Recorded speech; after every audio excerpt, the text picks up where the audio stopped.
nesse findar, nesse fechamento desse tempo onde a gente está levantando essa oferta especial para a nossa expansão, eu creio que nada melhor do que nós falarmos sobre construindo com um olhar naquilo que é eterno, construindo com olhos na eternidade. Eu quero trazer essa palavra para você. Eu quero ler um texto onde o rei Davi está se propondo a construir um templo para Deus. Está lá em 1 Crônicas, no capítulo 29, do versículo 1 a 9. Você pode ir anotando aí hoje, as notas só tem linhas aí no seu boletim, intencionalmente para que você anote aquilo que Deus está falando ao seu coração. Mas acompanhe comigo essa leitura, nós vamos ter os versículos aqui projetados. E você pode acompanhar também aí no seu smartphone, na sua Bíblia, onde você quiser. 1 Crônicas, capítulo 29, de 1 a 9, diz assim: Então o rei Davi disse a toda a assembleia: Deus escolheu meu filho Salomão e mais ninguém, mas ele é jovem e inexperiente, e a tarefa é grande, pois o palácio não será feito para homens, mas para o Senhor, o nosso Deus. Forneci grande quantidade de recursos para o trabalho do templo do meu Deus: ouro, prata, bronze, ferro e madeira, bem como ônix para os engastes e ainda turquesas, pedras de várias cores e todo tipo de pedras preciosas e mármore. Além disso, pelo amor ao templo do meu Deus, agora entrego das minhas próprias riquezas, ouro e prata para o templo do meu Deus, além de tudo que já tenho dado para este santo templo. Ofereço, pois, 120 toneladas de ouro puro de Ofir e 245 toneladas de prata refinada para o revestimento das paredes do templo, para o trabalho em ouro e em prata e para o trabalho dos artesãos. Agora, quem hoje está disposto a ofertar dádivas ao Senhor? Então, os chefes das famílias, os líderes das tribos de Israel,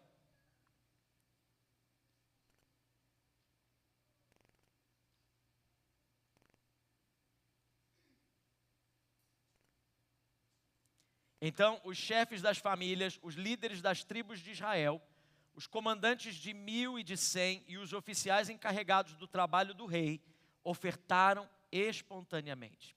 Para a obra do templo de Deus, eles deram 175 toneladas de ouro e 10.000 moedas de ouro, 350 toneladas de prata, 630 toneladas de bronze e 3.500 toneladas de ferro.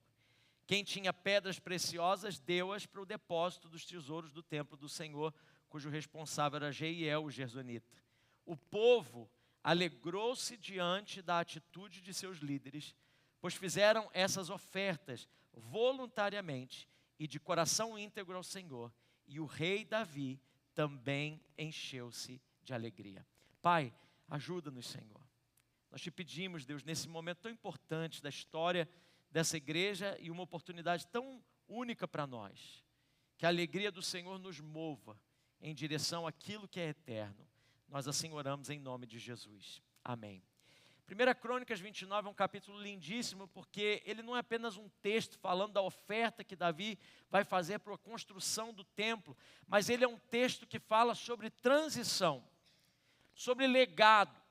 Na verdade, esse texto aponta para a eternidade.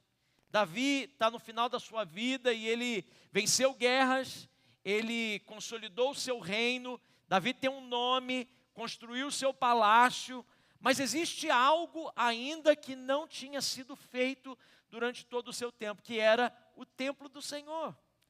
Ele sabe que ele nem vai ver esse templo pronto, ele já começa no seu discurso final dizendo: Deus vai fazer isso através do meu filho, mas eu não posso deixar de entregar ou de participar, de fazer a minha parte diante daquilo que Deus está me chamando. Mesmo sabendo que ele não viveria ou veria esse templo pronto, Davi decide investir tudo que ele pode. Você viu que depois que ele fala a respeito daquilo que o governo ia dar, que o seu reino ia oferecer, ele diz: por amor ao templo do Senhor, eu tiro do meu tesouro pessoal tantas coisas. E ele dá esse primeiro passo. E esse primeiro passo desencadeia vários outros passos que os líderes vão dar depois dele.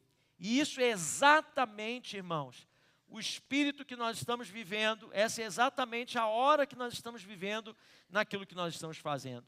Nós acabamos de ouvir testemunhos tremendos de vidas que foram restauradas, pessoas que foram alinhadas, impactadas de diversas formas. A igreja continua viva, se movimentando, mas tudo que a gente viu aqui, tudo que a gente ouviu, não é resultado de um evento, não é por conta de algo que aconteceu, é resultado de um ambiente, é resultado de uma vida de altar, é resultado de um povo que decidiu priorizar a presença do Senhor.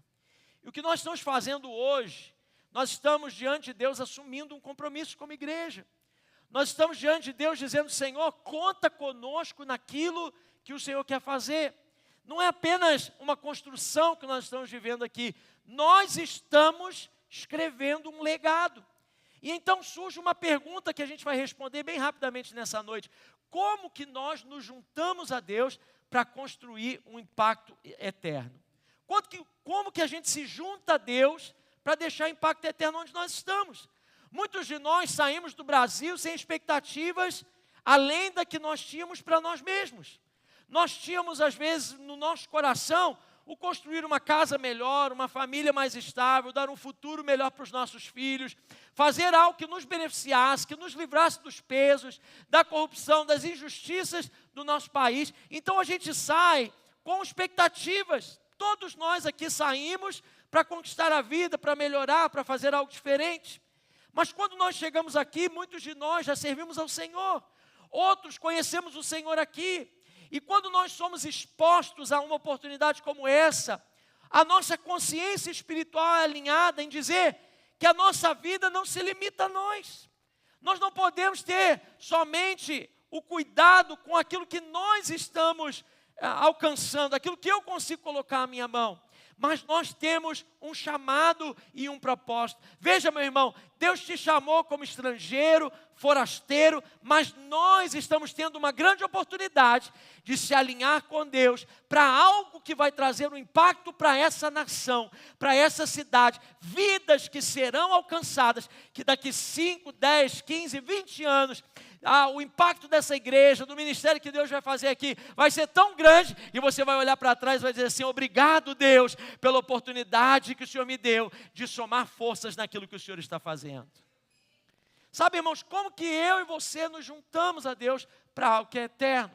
E eu quero aqui nesse texto de 1 Crônicas 29 trazer 3 princípios muito básicos para nós. Porque às vezes, irmãos, a gente está aqui no afã de ganhar a nossa vida, de estabelecer as coisas para nós, e não há nada de errado nisso. Mas você foi chamado para estabelecer algo que é eterno. Como que a gente faz isso? A primeira coisa é que a gente precisa entender que sem um lugar para a presença, não há futuro.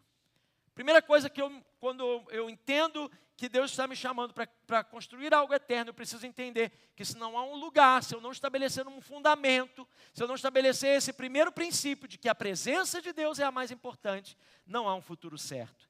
Davi começa lá em 1 Crônicas 29 dizendo: a obra é grande demais. Isso aqui não é algo que eu consiga fazer sozinho. Por quê? Porque não é para homens. Nós estamos fazendo algo para o Senhor. Ele poderia ter dito muito bem para o seu povo: olha, o que nós estamos fazendo aqui é para agradar todo mundo, estou deixando aqui um legado para mim, esse é o meu nome que vai ficar sendo construído. Não, mas ele diz: o que nós estamos fazendo é para Deus. Todas as vezes que nós estamos nos movimentando a algo que é eterno, a primeira coisa que nós precisamos estabelecer é o que nós estamos fazendo. Se é para nós ou se é para Deus. Se é para nós, tem um prazo, tem um fim. Mas se é para Deus, tem valor eterno. E está aqui um fundamento muito poderoso. Construir com os olhos na eternidade. Começa entendendo para quem que nós estamos construindo. Davi já tinha um palácio. Davi já vivia em conforto. Mas quando o Senhor, desde o início, você lembra lá em 2 Samuel, no capítulo 7, quando Davi tinha pecado e ele trouxe então uma praga para o povo de Israel, 70 mil homens tinham morrido com aquilo que ele tinha feito contra o Senhor, ele precisava reverter aquela situação, o Senhor pede dele algo, Então pede que ele levante um altar para que a ira de Deus fosse aplacada. Ele vai até a eira de Araúna e diz: eu quero estabelecer, esse é o lugar que Deus deu a direção para que eu estabeleça algo. Araúna se sente tão constrangido que o rei queria comprar a sua terra e diz: não, rei, não precisa pagar nada, eu dou a terra, eu dou as coisas para fazer o altar, o senhor é o rei, eu não posso vender nada para o senhor. E aí Davi fala algo muito importante, ele diz: olha, eu sei que tudo isso aqui tem muito valor, eu sei que tudo isso aqui é muito importante, mas eu não posso oferecer ao Senhor aquilo que não me custa nada.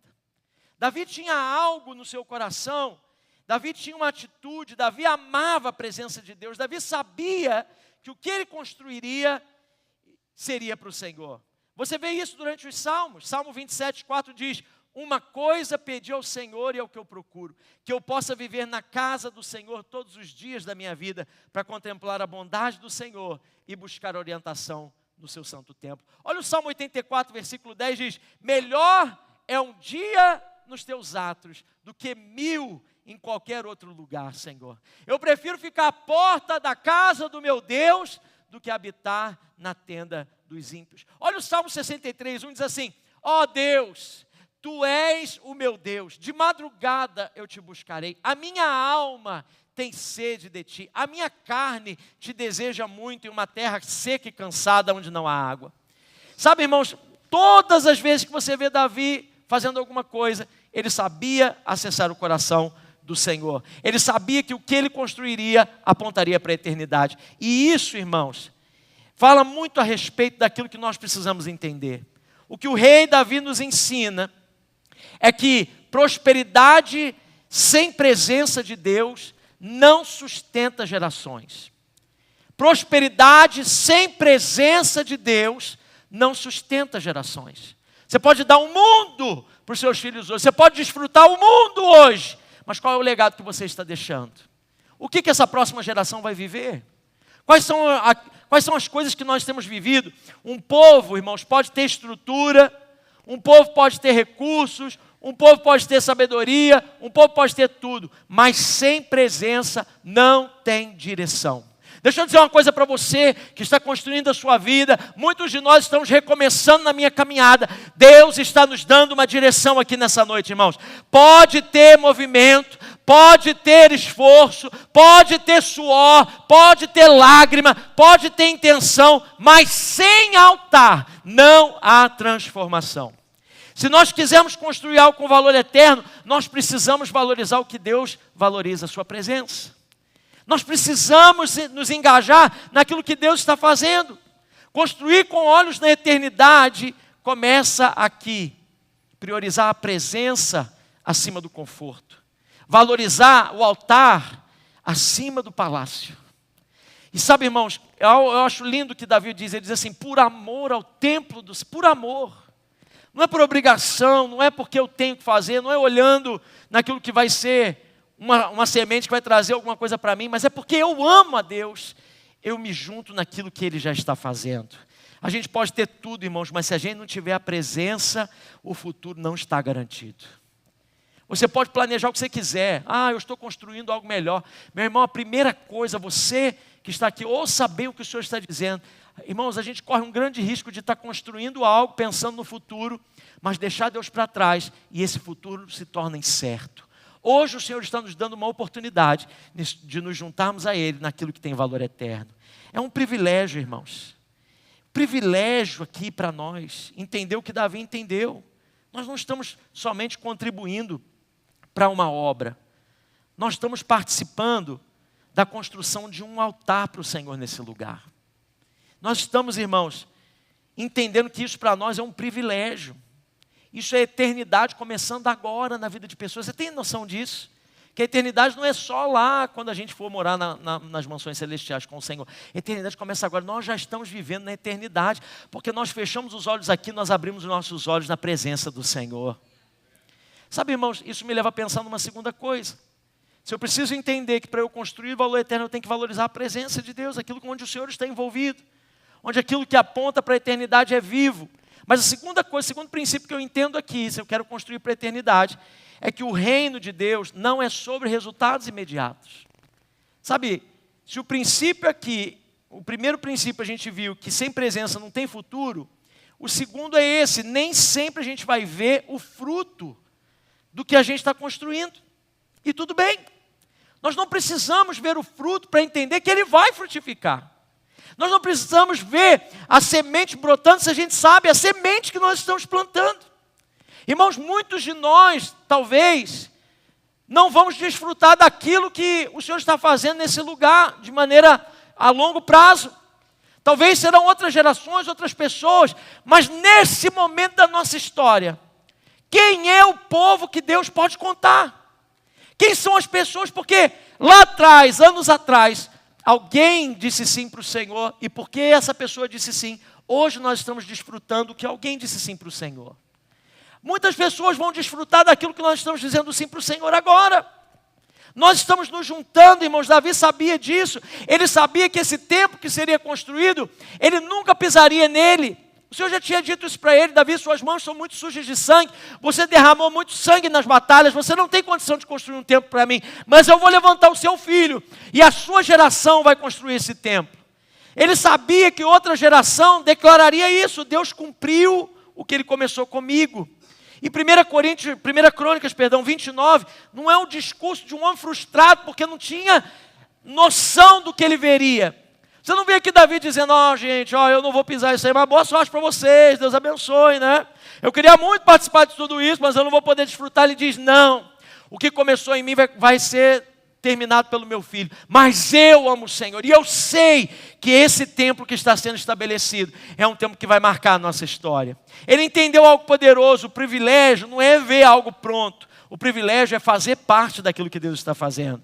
2 Crônicas 6, 4, e também quando você já vai ver no final, 2 Crônicas 6, já fala a respeito da consagração. Depois, 1 Crônicas 29, a gente vê ele começando a obra. 2 Crônicas 6, agora, a gente está vendo Salomão já consagrando esse templo pronto.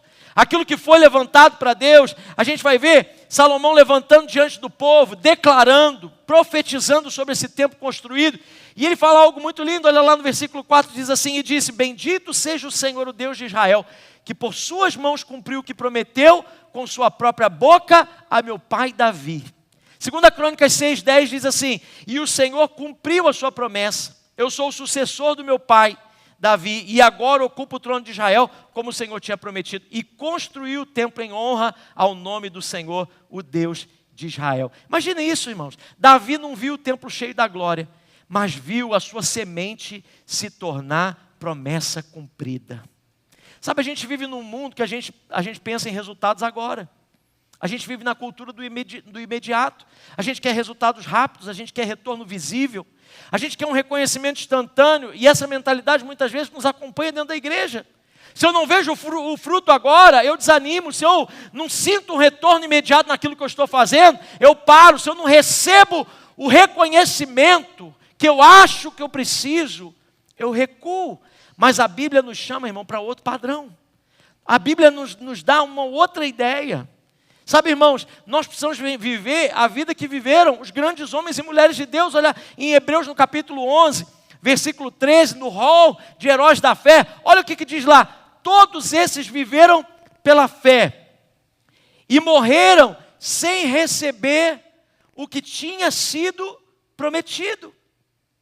Viram-no de longe e de longe o saudaram, reconheceram que eram estrangeiros e peregrinos na terra. Você está vendo aqui os homens e mulheres de Deus? Imagina, todo homem e mulher de Deus conta a história de missionários que foram entregar a sua vida em países da África, e eles estão indo de volta para a Inglaterra, de onde eles saíram, depois de anos servindo ao Senhor, depois de anos entregando tudo que tinham. Eles deixaram suas casas, suas famílias, eles não tiveram filhos, eles viveram tudo para o Senhor, e agora eles voltam cansados, exaustos, doentes.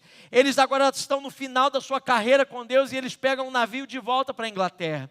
O navio estava cheio de gente, era um navio que estava com uma tripulação bem cheia, e quando eles estão para chegar no porto lá de Londres, eles começam a escutar uma grande banda tocando, uma música tocando. Então o marido olha para a esposa e diz assim: eu acho que eles vieram nos buscar.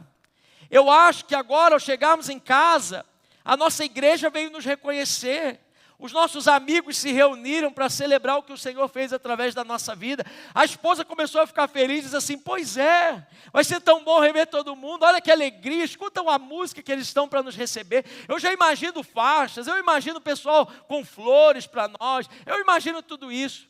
Então a tripulação foi desembarcando daquele navio, e a música foi parando, e o barulho foi deixando de acontecer, e eles foram sendo os últimos a sair. Quando eles chegaram lá no porto, já não tinha ninguém. Aquela festa toda não era para eles. Talvez tinham pessoas mais importantes dentro daquele navio. Receberam eles saem dali então, e eles ficam super decepcionados. Então eles vão para casa, e eles se ajoelham diante do Senhor para agradecer a viagem. Mas o seu coração estava ferido, porque eles chegam em casa, e eles não tinham o reconhecimento que eles achavam que deveriam ter. Eles tinham plantado, eles tinham feito todas as coisas, eles tinham investido a sua vida. Puxa vida, eles tinham guardado as suas vidas, lançado o seu futuro, tinham feito tudo que o Senhor tinha pedido. Agora eles voltam para casa, não tinha ninguém nem para dar um obrigado, nem para apertar a mão deles. Eles não tinham nada que eles pudessem ver que traria para eles o conforto de saber que aquilo que foi feito foi bem feito. Então eles se ajoelham para orar com o coração ferido. E eles começam agradecendo o Senhor, mas aquela gratidão, eu não sei se você já teve um momento desse que você começa a orar a Deus, dizendo, eu vou fazer uma boa oração, e de repente você está brigando com o Senhor no meio da oração. Você está dizendo, Deus, não é possível. O que está acontecendo, Senhor? Olha para tudo isso, e eles começam a dizer isso para o Senhor, Senhor, olha isso, nós viemos e nós fizemos, e tudo, e depois que eles tiveram todo aquele momento, eles se calaram diante de Deus, e uma brisa suave do Espírito Santo veio sobre eles. E eles disseram, vocês estão tristes porque vocês não foram bem recebidos? E eles disseram, nosso coração está muito magoado, Senhor. Ele disse, o Senhor disse para eles, uma coisa vocês esqueceram, vocês ainda não chegaram em casa. Esse não é o final da jornada para vocês. Vocês ainda não chegaram naquele lugar onde o Senhor vai se levantar e vai dizer, servo bom e fiel, foste fiel no pouco, sobre o muito eu vou colocar você. Sabe, irmãos, nós vivemos numa cultura que diz, não, planta que você vai receber, faz que você vai acontecer. Meu irmão, onde estão as pessoas que Deus pode dizer, não, abre mão de tudo por causa daquilo que o Senhor está fazendo? Se o Senhor pedisse para nós, há histórias e histórias, a história de William Carey, que se você não sabe a história desse homem de Deus, é um grande missionário que foi para as regiões da Ásia, e ele entrega a sua vida, ele chega no campo missionário, a sua esposa morre de doença, seu filho morre, ele passa 7 anos naquele lugar, sem saber falar a língua, entendendo agora o dialeto, traduzindo a Bíblia para eles. Irmãos, ele volta e não tinha estabelecido nada. Muitos poderiam olhar para William Carey e dizer, foi um fracasso, deu a sua vida, perdeu tudo, entregou tudo que tinha de melhor, mas não aconteceu nada, irmãos. Mas não, ele permaneceu. E hoje, irmãos, William Carey é reconhecido como o pai das missões modernas. Porque mesmo saindo de lá, ele deixou a Bíblia. E aquela Bíblia começou a impactar a vida daqueles povos. E aqueles povos foram sendo transformados porque alguém, mesmo sem ver o trabalho das suas mãos, disse sim para o Senhor, conta comigo. Ainda que eu tenha que pagar um preço, Senhor, eu estou aqui. Hoje é a minha vez e a sua vez de viver algo. Os apóstolos também viveram isso. Pedro morre martirizado, Paulo morre decapitado, Tiago foi morto à espada. Irmãos, eles não viram catedrais, eles não viram avivamento, eles não viram a igreja se espalhando para todos os lados, eles não viram cristãos de todas as línguas e povos adorando o nome de Jesus. Mas uma coisa eles fizeram, entregaram o seu melhor para que hoje eu e você estivéssemos aqui também. O que falar, irmãos, de Jesus, que se entregou por completo? Jesus viveu isso. Jesus não esperou chegar até nós para que ele pudesse subir na cruz. Antes dele saber que hoje, antes dele ver a nossa entrega na cruz, ele já pagou o preço para nós. E ele diz, por eles é que eu me consagro, é por eles que eu faço isso. Um dia, alguém lá na cidade de Orlando vai sair lá daquele cantão do Brasil, vai pisar naquela terra, vai entrar naquela igreja, vai dizer que eu sou o Senhor, vai transformar a vida e vai ser um canal do meu amor para a vida de muitas pessoas. É por isso que eu entrego a minha vida na cruz. Os irmãos estão assumindo um compromisso aqui, irmãos, que para nós é um compromisso sério. Compromisso talvez de 3 anos. Mas, irmãos, nós estamos, além disso, nós estamos nos juntando a Deus para algo que tem um impacto muito grandioso. O reino de Deus não é sobre resultados imediatos. O reino de Deus é sobre fidelidade contínua. Hoje a gente precisa decidir, a gente quer viver para resultados imediatos ou para o impacto eterno? Sabe, irmãos, o mundo constrói para aplausos, mas o reino constrói para gerações. Olha o que diz 2 Coríntios 4, 16 e 18. Vamos ler esse texto juntos? Leia junto comigo esse texto. Diz: por isso não desanimamos.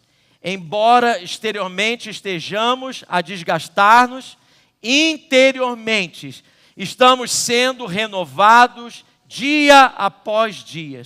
Pois os nossos sofrimentos, leves e momentâneos, estão produzindo para nós uma glória eterna, que pesa mais do que todos eles. Vamos lá, irmãos. Assim, fixamos os olhos, não naquilo que se vê, mas no que se não vê. Pois o que se vê é transitório, mas o que não se vê é eterno. Quando a gente entende isso, o compromisso deixa de ser peso e passa a ser honra para nós. Amém, gente? O terceiro princípio que eu entendo é que, primeiro, eu entendo que sem a presença de Deus não há futuro. Segundo, eu preciso entender, irmãos, que o que eu estou fazendo talvez não tenha resultados imediatos, mas é um sim para Deus que pode muito bem ir além daquilo que eu tenho esperado, além daquilo que eu posso desfrutar. Mas o terceiro princípio e último é que nós, para a gente construir para a eternidade, que nós não podemos construir sozinhos. Todas as vezes que Deus nos chama para construir algo que tem valor eterno, Ele nos chama para andar em comunidade. Um homem sai para tornar família e nação. Abraão é chamado no seu individual, mas nunca para ficar nele. Ele é chamado para sair e para se tornar uma grande nação. Todas as vezes que Deus quer fazer alguma coisa, Ele levanta o seu povo. Ele carrega todo o seu povo pelo deserto para estabelecer algo. Jesus, Ele vem para nos resgatar, mas Ele chama um grupo de irmãos para ir com Ele, os discípulos para continuar a obra. É isso que Davi está nos ensinando aqui em 1 Crônicas 29. Nós vemos isso acontecendo. Se a gente quer construir com os olhos na eternidade, a gente não pode construir sozinho. Sabe, irmãos, depois que Davi declara a sua entrega, no versículo 5 do capítulo 29 de Crônicas que lemos, ele declara, ele pergunta: quem hoje está disposto a se consagrar ao Senhor? Quem está disposto? Davi está dizendo: eu estou fazendo, mas agora chegou a sua vez, vamos juntos? Vamos fazer isso que o Senhor tem para nós? Ele não apenas ofertou a Deus e disse: vou fazer aqui porque é uma obra que é o meu nome. Não, Ele está dando uma oportunidade para todos.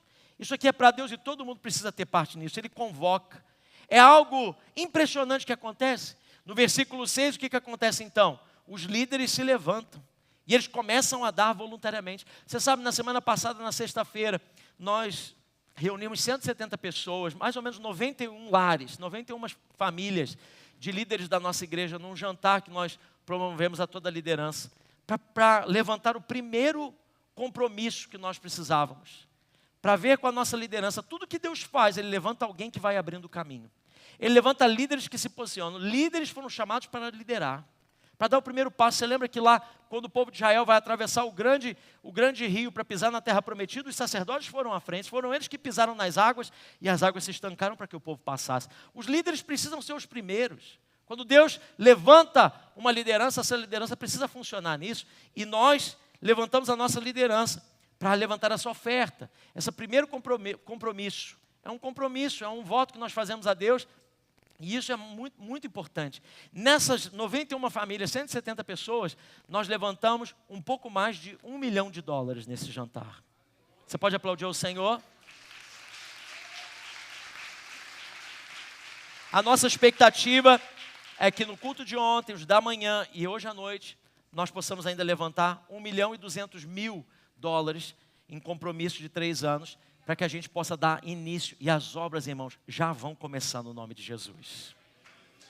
Nós vamos ver essa obra acontecendo, as paredes sendo erguidas, as coisas acontecendo e a gente expandindo. Sabe, irmãos, a gente vê aqui a sequência. Davi consagra, os líderes replicam. Então o que acontece no versículo 9? Então o povo se alegra e traz ofertas voluntárias. Porque é assim que acontece. A obra de Deus não é feita sozinha. Construir para a eternidade significa viver de forma que outros também são puxados na direção de Deus. Eu fico muito triste, irmãos, quando eu vejo irmãos e irmãs dando passos para trás na sua caminhada com Deus. Sabe por quê? Porque não é só o impacto pessoal que tem, ainda que eu fique muito triste pela pessoa, porque ela deixa de viver o que o Senhor tem para nós, ela recua diante de desafios, ela não consegue avançar porque ela é sucumbida pelos medos, pelas questões, pelas pressões, mas eu não fico só com pena e muito triste por conta da pessoa, o indivíduo, eu fico triste e me pesa o coração, porque com aquela atitude muitas outras pessoas também deixam de receber. Quando você recua, quando você não se posiciona, não é só você que sofre. Muitos outros que Deus queria levantar através da sua vida não são alcançados. Você é um instrumento de Deus. Você foi chamado pelo Senhor para ser uma referência. Não só, irmãos, tira agora do aspecto geral, coloca dentro da sua casa. Não adianta, irmãos, eu dizer para os meus filhos, olha, vocês têm que servir o Senhor, vocês têm que orar. Se eles nunca me veem orando, nunca me veem pegando na Bíblia. Se eles nunca me veem na hora do aperto, o que eu faço? Eu fico nervoso, falo palavrão, eu me estresso, eu xingo a mulher, eu quebro as coisas dentro de casa e tudo. Aí eu falo, o Senhor é meu Senhor. Como que isso acontece? Que filho que vai querer servir o Senhor nesse ambiente?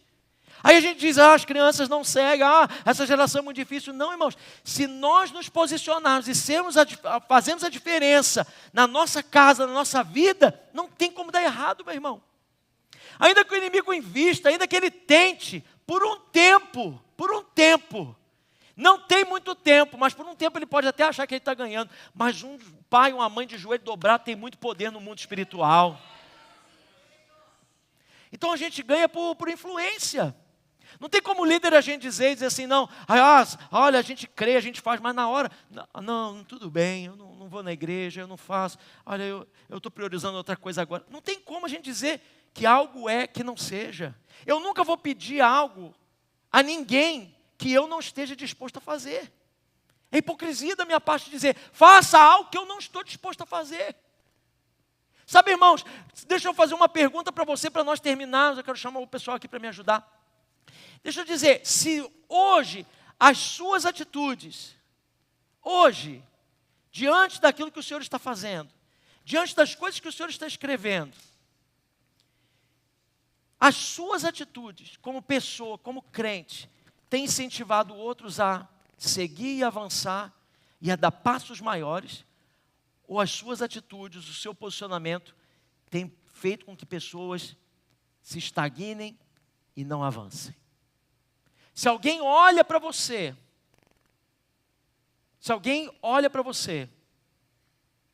cadê o pessoal do louvor? Irmãos, está aqui o pessoal? Não. Alguém manda uma mensagem de texto para eles, por favor? Isso. Vamos lá, irmãos? Se hoje alguém pudesse medir as suas atitudes, lá no seu trabalho, na sua caminhada com Deus, nos desafios que Deus tem chamado você para fazer, as suas atitudes têm inspirado outros a avançar em direção ao Senhor, ou as suas atitudes têm deixado as pessoas no mesmo lugar onde elas estão? Pense sobre isso. Enquanto os irmãos chegam, todo mundo olha para eles, olha para mim também. Ninguém prestou atenção em nada que eu falei. Vou deixar de se aprontarem, eu continuo.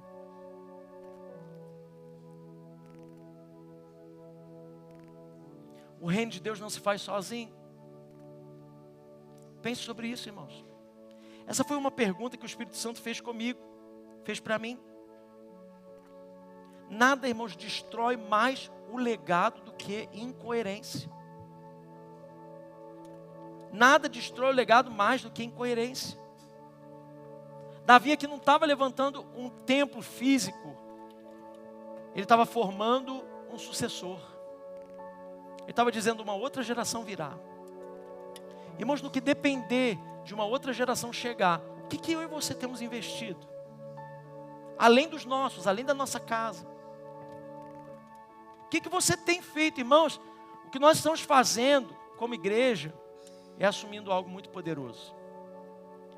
Quando o povo de Deus, lá em 2 Crônicas 6, quando a obra tinha terminado, e eles tinham trazido toda aquela oferta para Deus, Salomão se curva diante do Senhor, se ajoelha, ergue as mãos para os céus e ele declara palavras sobre aquele templo. Sabe por quê, irmãos? Porque eles sabiam que um prédio sem presença, um prédio só por prédio, pode se tornar um monumento.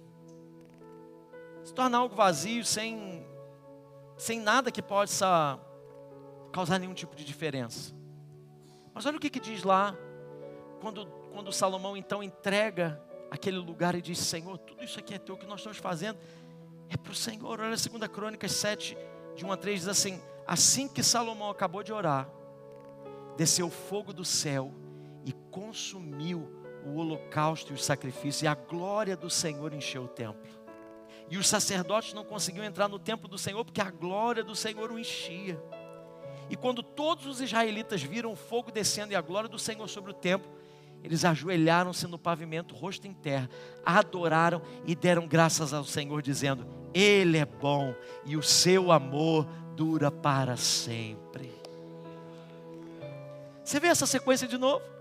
Salomão, como líder, consagra ao Senhor, fogo vem do céu, enche aquele lugar, os sacerdotes vão se colocar, eles não conseguem entrar, porque a glória era tanta, eles caem na presença do Senhor. O povo vem por trás e se joga na presença de Deus no chão e diz: Ele é bom, seu amor dura para sempre, Ele é maravilhoso.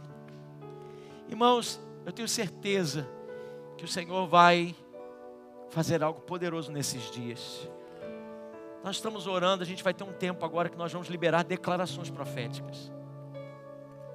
Nós como igreja, nós vamos declarar algo. Antes de trazer a nossa oferta ao Senhor, nós vamos declarar algo para Deus. E nós vamos fazer essa declaração entendendo que o Senhor tem algo poderoso para fazer na nossa vida.